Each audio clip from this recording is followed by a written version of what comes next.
آپ تحریک لبیک پاکستان کو ووٹ اس لیے دے کہ جب ختم نبوت کا موقع آیا، فیض آباد میں گولیوں کی ترتراہٹ تھی اور آپ کا قائد اور ہم سب کا قائد وہاں پر بیٹھ کر کہہ رہا تھا کہ ستمگر ادھر آ، ہنر آزمائے، تو تیر آزما، ہم جگر آزمائے۔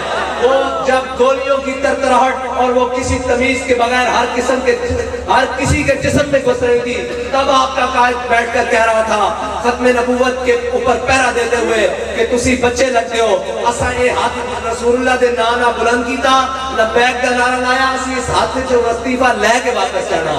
آپ تحریک لبیک پاکستان کو اس لیے ووٹ دے کہ جب آسیہ ملونہ وہ گستاخ رسول نے جب اس کو رہا کیا، پاکستان میں رہا کیا گیا اور باہر ملک بھیجنے کی کوشش کی گئی، تو سب سے پہلے اپنی ویل چیئر کے ساتھ وان روڈ پر جو آیا اس کا نام خادم حسین رضوی ہے، اور اس کی جماعت کے نمائندے ہم آپ کے پاس آئے بیٹھے ہیں۔ آپ تحریک لبیک پاکستان کو اس لیے ووٹ دیں کہ آپ کی بیٹیوں کو سٹیجوں پر تحریک لبیک پاکستان نے نہیں رچوایا، آپ کی عزتوں پر کسی تحریک لبیک پاکستان والے نے نہیں ہاتھ ڈالا، آپ کے بچوں کو اسلام آباد پر گولیوں سے تحریک لبیک پاکستان نے نہیں بولا، بلکہ جب بھی کوئی موقع بنا عالم کفر کی آنکھوں میں آنکھیں ڈالنے کا، تو سب سے پہلے جو میدان عمل میں آئی اس کا نام تحریک لبیک پاکستان ہے۔ یا رسول اللہ لبیک لبیک لبیک، یا رسول اللہ لبیک لبیک لبیک، یا رسول اللہ لبیک لبیک لبیک، یا رسول اللہ لبیک لبیک لبیک، یا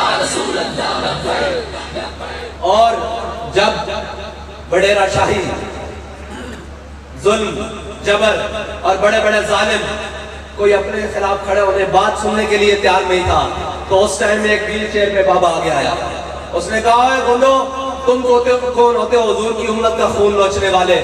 تم کون ہوتے ہو روٹی کپڑا مکان کے نعرے پر امت کے لباس کو اور پاکستانیوں کو تار تار کو اتارنے والے؟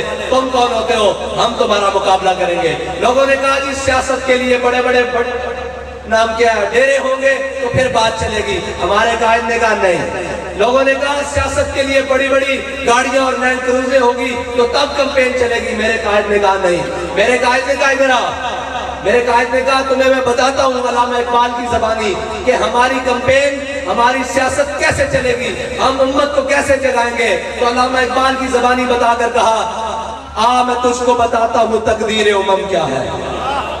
رکھا بابا جی نے کہا ادھر آ، میں تجھے بتاتا ہوں تقدیر امم کیا ہے، شمشیر و سنا اول، طاؤس و رباب آخر۔ بابا جی نے کہا پہلے کھڑا ہونا پڑے گا، پہلے گٹلیاں چوسنی پڑے گی، پہلے بدر جانا پڑے گا، پھر احد جانا پڑے گا، پھر عذاب جانا پڑے گا، خندق جانا پڑے گا، مریسی جانا پڑے گا، مستلق جانا پڑے گا، تبوک جانا پڑے گا، پھر کیسر و کسرا کی نعمتیں تمہارے پاؤں میں آئیں گی۔ اس نے وہ ہمارے قائد نے وہ لائن سیدھی کی کہ جب بڑے بڑے چودھری اور ڈیرے دار کہتے تھے کہ ان کے مقابلے میں کوئی نہیں کھڑا ہو سکتا، ہمارے بابا جی نے ایک ملنگ کا ہاتھ پکڑا اور کہا یہ دیکھو میں اپنا ملنگ اس کے سامنے کھڑا کر کے دکھا رہا ہوں اور بتا رہا ہوں کہ محمد عربی کے غلاموں کو ان کے جذبے کو قیامت تک کوئی نہیں روک سکتا۔ اور اس ملک کو 70 سال سے لوٹنے والے کو بابا جی نے کہا کہ تم یہ کہتے ہو کہ جب تک خاندان بڑا نہیں ہوگا، جاگیریں بڑا نہیں ہوگی، تب تک ادھر سیاست میں کوئی نہیں آ سکتا۔ میں ایک چیئر پر بیٹھ کر نعرہ لگا رہا ہوں، دیکھنا کون کیسے جواب دیتی ہے۔ بابا جی نے نعرہ بلند کیا لبیک لبیک یا رسول اللہ لبیک لبیک لبیک یا رسول اللہ لبیک لبیک لبیک۔ بابا جی نے نعرہ بلند کیا لبیک، قوم کا بچہ بچہ، قوم کا جوان، قوم کا بوڑھا، قوم کی ماں، قوم کی بیٹی پکار اٹھی کہ یہ اخلاص سے لگایا ہوا نعرہ ہے، یہ دل سے لگایا ہوا نعرہ ہے، یا رسول اللہ ہم حاضر ہیں، ہم حاضر ہیں۔ لوگ کہتے تھے کہ جناب مذہبیوں کو کوئی ووٹ نہیں دیتا، ہم نے کہا ہم مذہبی بھی پورے ہیں اور سیاسی بھی پورے ہیں، کسی کی غلط فہمی نہ رہے۔ ہم نے سیاست کرنی ہوتی نا، ہم نے جب سیاست کرنی تھی تو ہم پورے عمل کے ساتھ الیکشن میں آئے ہیں، اور پہلی دفعہ پاکستان کی تاریخ میں آنے والی جماعت واحد TNP ہے جس نے 22 لاکھ ووٹ لیا ہے۔ جب ہم سیاست میں ہیں، آج ہم سیاست کے لیے آئے بیٹھے ہیں اور ہم بتانے کے لیے آئے بیٹھے ہیں کہ انشاءاللہ کرین پر مور لگا کر یہ ثابت کریں گے کہ تحریک لبیک یا رسول اللہ کا مشن صرف لاہور تک محدود نہیں، کراچی تک محدود نہیں، گجرانوالہ تک محدود نہیں، وہ وزیر آباد میں بھی، ہر وزیر آبادی کے دل میں بھی شامل ہو چکا ہے کہ ہم جس مقصد کے لیے پاکستان بنایا گیا، جس نظریے کے لیے پاکستان بنایا گیا، پاکستان بنتے وقت جو نعرہ لگایا کہ پاکستان کا مطلب کیا،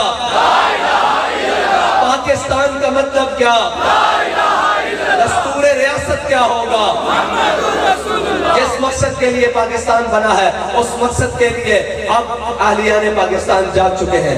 اہلیان پاکستان ان چوروں اور لٹیروں سے کہتے ہیں کہ جب سب سے بڑے چور کی آپ لسٹ تیار کریں گے نا، وہ آپ کو ہمارے حکمرانوں کے قریب نظر آئے گا۔ بالکل آپ ابھی بھی سب سے بڑا چور ڈھونڈیں جی، چینی چور کون ہے، آٹا چور کون ہے، ہاں جی بجلی چور کون ہے، نہیں اس کے ساتھ بیٹھا ترین جہانگیر ترین ہے نا۔ آپ سب سے بڑے چور کی جب لسٹ تیار کریں گے جس کا سب سے اوپر نام آئے گا وہ ہمارے حکمرانوں کا رائٹ ہینڈ ہوگا۔ اور کہتے ہیں کہ کرپشن سے فری پاکستان، کرپشن سے فری پاکستان تب ہوگا جب کرپٹوں سے فری ہوگا، جب ان کرپٹوں سے جان چھوٹے گی۔ کرپشن تو تب ختم ہوگی نا جب اوپر کرپٹ نہیں ہوں گے، جب اوپر چور بیٹھے ہوں تو نیچے تک کرپشن ہی ہوگی۔ اچھا مزے کی بات، اب آپ کسی ادارے میں چلے جائیں، کسی جگہ چلے جائیں تو وہ کہتے ہیں جی یہ کام پہلے 200 میں ہوتا تھا اب 400 میں ہوگا۔ میں کہا جی کیوں؟ کہنے کی تبدیلی نہیں آ گئی،